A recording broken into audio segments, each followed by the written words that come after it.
Before I come here, I was a traveller. I didn't feel at home. But when I come up here and I watch the sun rise and set, and it oriented me towards this place. Even though it took me a long time to really feel at home here because of the sort of tenure I had, because I didn't want to get too attached to the place.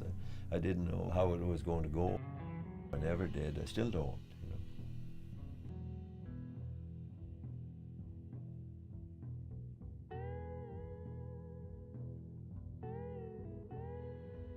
My daughter was 2.5 years old. I'd brought her up here because my girlfriend at the time, both of us were homeless, eh? And I was wondering where we were going to spend the winter.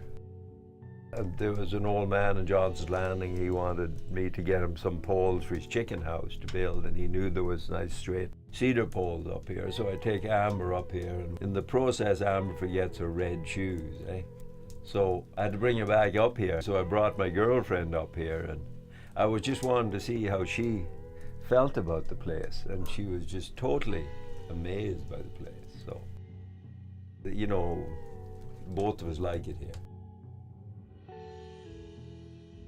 And then this was in October of 1979, so we wanted to make a camp because it was on Crown land. We wanted to make it so it wasn't really visible or whatever. So I started digging down here, and she helped me, and we made that little downstairs place. With a stove, I cut off a 45-gallon drum and put a hole for a lid and put it on the ground. That was our fire for the winter, and that's how we started here. Yeah.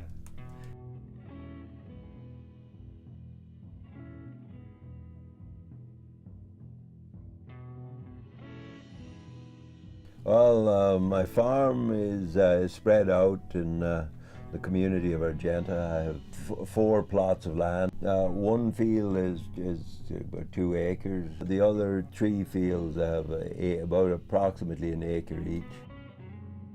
And then I grow mostly winter vegetables for storage, like potatoes and carrots and cabbage. The crops are simple. I grow a little bit of squash and beans too, yeah. And then I have a bigger farm that I got recently in last, I think it's 3 years ago I started there. And that's a large farm, and it changed the way I farm quite a bit.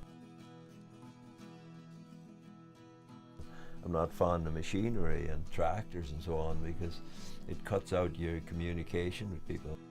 I find that the more mechanical advantages you get, the less need you have to communicate with people. It dehumanizes the whole thing, and I think that's one of the things wrong with industrial agriculture is it's a lonely life. You have all the machinery you need to do everything. When you look at what industrial farming has done to people and made them so dependent, like you go to Central America or Mexico, and I was in Mexico like in the 1960s, and up in the mountains there was lots of people and lots of little plots of land and gardens, and you see people coming down with their loads of stuff for the market. And today it's all industrialized. So all the people are gone. They're gone to Mexico City to work in plastic factories, you know, and that's supposed to be an improvement as far as society is concerned, you know.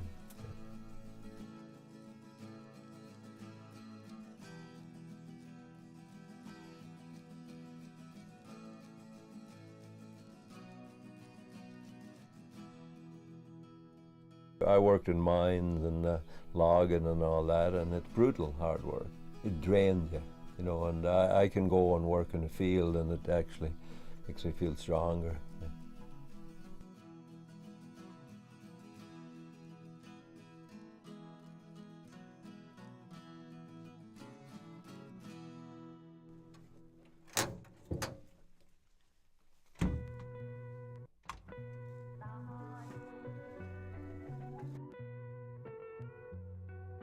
This old GMC van, I think it's 1962. Back in 1979, it was my home. And I travelled from place to place, and I carried everything I owned in it, and I had my canoe on top, and that was his last voyage when I come up here. My wife had a lot of books, and I had a few, and over the years it accumulated a lot more books, and now it's known as the library. And I imagine it's here to stay. I don't think I'll ever get back on the road again.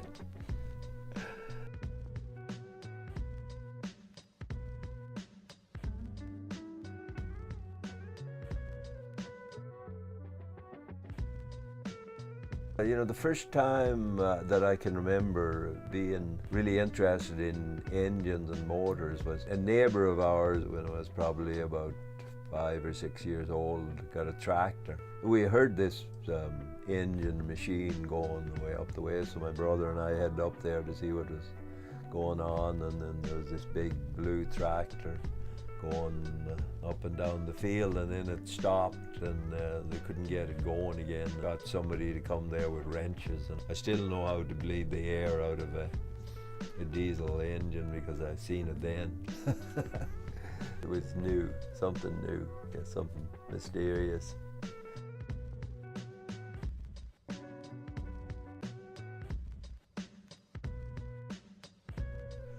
My favourite poem about getting old and going down hard is Dylan Thomas' Rage Against the Dying of the Light.